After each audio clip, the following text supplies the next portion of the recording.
Any sort of automotive enthusiast lusts over vehicles that we never got here in the USA. Motorcyclists swoon over 250cc two-stroke race bikes from the 90s. Car guys pay through the nose to get some vaunted JDM imports. I'm pretty sure I saw GTRs are going for like $250,000 US now. Vehicles are built for specific markets and for specific moments in time. This means that a lot of vehicles in the US are not sold through normal channels.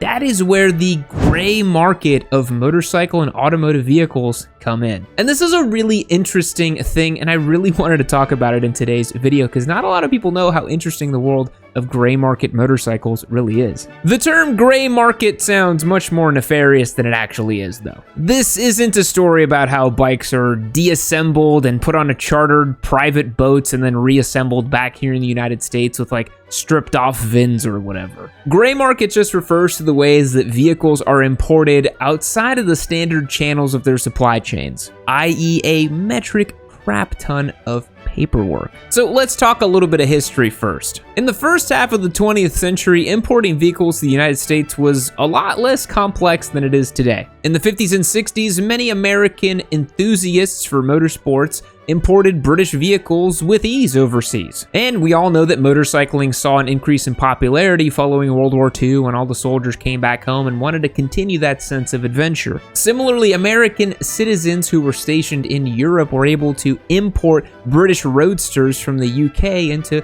mainland Europe. They were able to ship cars back to the States upon their return, creating a renewed domestic interest in vehicles that otherwise wouldn't be available to consumers in the United States. There was actually such a demand for lightweight sports cars, for like little British roadsters, that American companies actually had to compete. That's how you got stuff like the Ford Thunderbird or the Chevrolet Corvette. Importing vehicles became more challenging by 1968 when American legislators prevented cars that were built for other markets to be sold in the United States. This led to the development of gray market vehicles, where manufacturers had to update all the different paperwork from the old existing models to be able to sell them here in the United States. While we of course want vehicles to be safe and compliant with legislation here in the United States, it made it so that it became much more difficult to bring vehicles over from other countries, and sometimes it was a little bit of protectionism on top of that as well too, because they were trying to incentivize people to purchase domestically produced automobiles and motorcycles. And it's the big reason why I can't test certain motorcycles that are available in the global market. Talk about the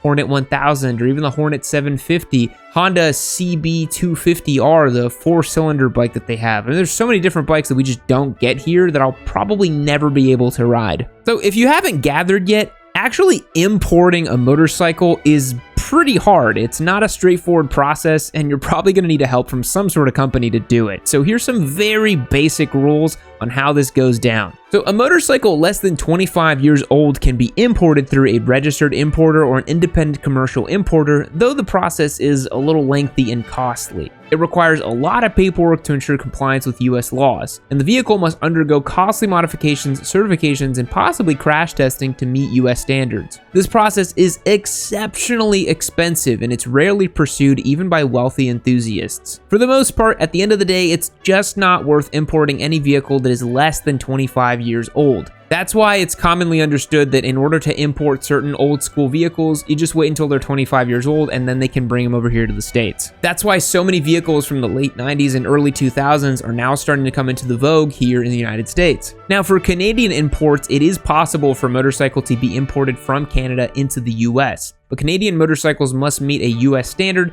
and manufacturers may issue a compliance letter confirming this. Compliance letters are issued at the manufacturer's discretion and typically require proof that the current owner resides in Canada and used the bike there for a specific period. Manufacturers enforce these requirements due to separate pricing structures in the US and Canada, but for the most part, most motorcycles sold in Canada are also sold in the US. So for the most part, this isn't really a concern. If you're selling bikes in Canada, you're probably selling the US.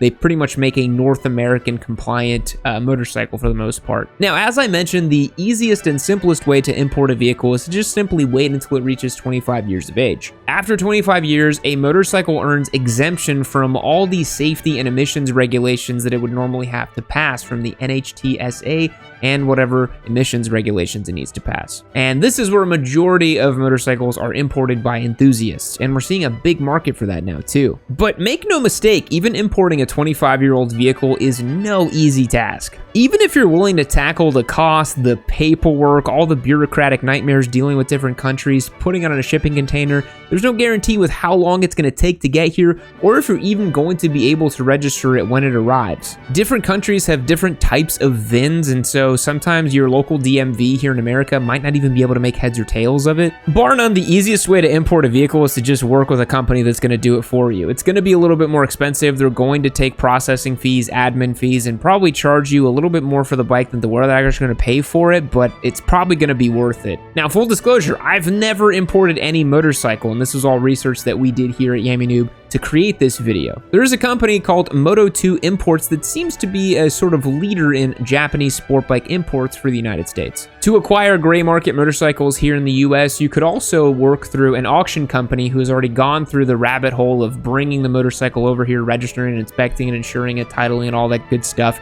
and then you just buy it at auction. There's companies like Iconic Motorbikes out in California. That being said, there is still a massive allure for imported motorcycles, especially if it was something that you saw in your childhood and now you're finally old enough to get and we never got here in the US, and it just tells a really special, interesting story. One really cool thing about motorcycles is, despite having some differences in the way that they're built for different markets, they're all pretty much the same. You're not talking about left-hand or right-hand drive vehicles. You're not gonna be able to drive your motorcycle with the throttle on the left hand or anything like that. Motorcycles are all built pretty much the same way.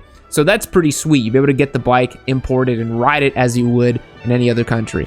All right, this is a special giveaway. This is a Triumph Street Triple 765 RS, and it's available over on YamiNoob.co. Sign up as a member for your best chance to win. You'll rack up your entries, join the Discord server. It is a ton of fun. You'll get discounts on merch and access to our amazing newsletter. You'll also get the ability to submit your bikes to me for the live stream. If you've ever wondered, where do I get all these bikes for the live stream and who are all these people? Well, they're from the Discord server. So if you want to join on a deeper level and get access to win some amazing motorcycles, go to YamiNoob.co and don't delay. Papa Yam's giving away 54 motorcycles in his time doing this on YouTube. That's a ridiculous amount of bikes. Many of the most common motorcycles imported today are small displacement Japanese bikes. There's many different reasons why domestically produced Japanese motorcycles are sought after by American collectors and enthusiasts, but here's just a few. Due to Japan's licensing system, small displacement motorcycles were more common. But the small displacement bikes they got in Japan are dramatically different from the super cost-effective little runaround beginner bikes we get here. Small displacement bikes in the US are, for better or for worse, kind of disposable. They're built cheap, built inefficiently, built not really to last, even though they do last because they have Japanese build quality and reliability, but they're built with the understanding that the American rider is going to keep it for about a year or two and then move on to a bigger bike. And that's not really the idea in Japan. Because in Japan, they offered tiny 4-cylinder motorcycles that made a ton of power, or super lightweight 2-stroke bikes that had a way better power to weight ratio than anything you'd find for the small displacement category in America. Combine that with ultra twisty, narrow mountain roads, and a licensing system that doesn't really encourage you to buy a high-powered sport bike with a large, gigantic engine, that really makes you understand why those types of motorcycles were built and adapted for Japan. Look, I'm not saying nobody in Japan rides a Busa, but they ride small 2-stroke sport bikes and crazy small inline 4s way more. All right, so let's talk about a handful of these gray market bikes that have kind of achieved holy grail status and are massively shooting up in price over the last 5 to 10 years here in America. The sale of street legal 2-strokes ended in the 1980s here in America, but they continued on for a very long time in other countries. In Japan, Honda produced the NSR 250R, which was a 2-stroke street legal race bike version of their actual race bike that they used through the 90s. It used a 249cc liquid-cooled V-twin engine that made 55 horsepower while weighing in at, get ready, just 330 pounds. The MC28 is the generation that's sought after by enthusiasts and collectors, and that's the one that's been really creeping up a lot in value. In the research we did, we saw that Iconic Motorbikes has sold quite a few of these at auction at about $10,000, with some SP versions garnering over $23,000. The rest of the big four also have their share of 250cc, 4-stroke, 4-cylinder machines that have also garnered quite a bit of interest in the last couple of years. Suzuki's RGV 250 was also one that was incredibly popular. The race replica derived from Suzuki's 250cc race bike machine featured a liquid-cooled V-twin 2-stroke engine that made 65 horsepower. That is a lot of juice from a 250. Old head racers do talk about how a 250cc 2-stroke is kind of like the perfect racing machine. I would love to take one on track and see if that really is the case. Lighter weight is always better, and 2-stroke power band feels incredible. An RGV 250 in the Lucky Strike livery recently sold for $12,000, which is pretty high money for a bike like that. Yamaha sold the TRZ 250 from 1986 until 1995 in 3 different configurations: parallel twin, reverse cylinder, and a 90-degree V-twin, and each had a 2-stroke force. The bike sold for $20,000 in 2022 at auction, and Kawasaki produced the KSR between 1988 and 1992. It was produced in lowest numbers, and it's even more rare and collectible as a result. The 249cc 2-stroke parallel twin was making 55 ponies, and one just sold for $9,000 a few years ago. And one of my personal favorites is the Aprilia RS 250, one of the last street-legal, awesome 2-stroke race replica machines, and one that I would really love to own and ride one day. The 249 2-stroke V-twin has legendary status in the track day community because, if memory serves me correctly, this uses a Suzuki engine, so it's kind of a sweet ride. There's also tiny V4 machines that Honda created in the 80s and the 90s that are very well sought after as well. The VFR 400, also sold in Australia and a couple other markets in Asia as the RVF 400, a bike that I've actually had the chance to ride back in 2016, is a very well sought after model, very interesting, very cool. And if you've never ridden one, well, I pity you because they are so sweet. The 399cc V4 4-stroke engine made about 60 horsepower and is a total gem. While outside of the reach for many average motorcyclists due to cost, complexity, and just kind of quirkiness of ownership, these imported gray market motorcycles and these vintage bikes that are now 25 years older are really, really cool. To spend the time and money to bring an iconic small displacement 2-stroke racing machine to the United States and then to care for it and even ride it on track is a testament to the level of enthusiasm these bikes have. One of these bikes may not be as flashy or as powerful as a brand new Panigale V4 or an S1000 RR, but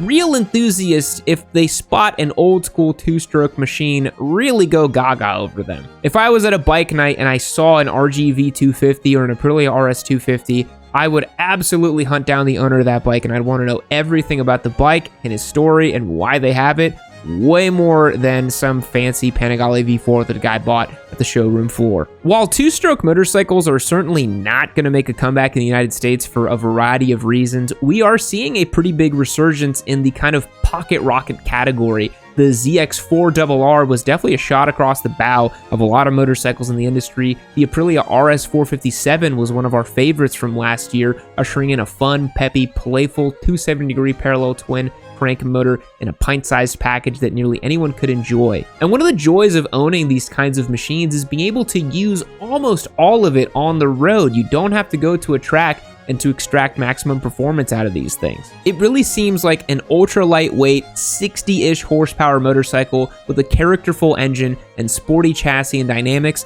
really is kind of the ticket for street riding. And as I said, even if we are here in 2025, we're still getting motorcycles that are made for the global market and not for the US. We've got the Honda Hornet 1000, the Hornet 750. You've also got the XSR GP that Yamaha made. I mean, there's so many great bikes that we're just not going to get, which is so sad. But let me know what you guys think about this world of gray market motorcycles. Would you ever consider importing a motorcycle like that? Have you ever ridden a 2-stroke bike? Have you ever owned an old school 2-stroke? I'd love to hear from you in the comments if you've actually owned one of these amazing, iconic machines. And thank you so much for checking out today's video. I truly do appreciate it. We'll catch you in the next one. See you later. All right, everybody, our time is up here on this video. I hope you had fun. If you want to keep the fun going, become a member on Yamity.co. You can join the Discord server, ask me questions, hang out with me, submit stuff for the live stream, and best of all, get entered to win our amazing giveaway bikes. This Triumph Street Triple 765 is our newest giveaway bike. Make sure you get entered to win.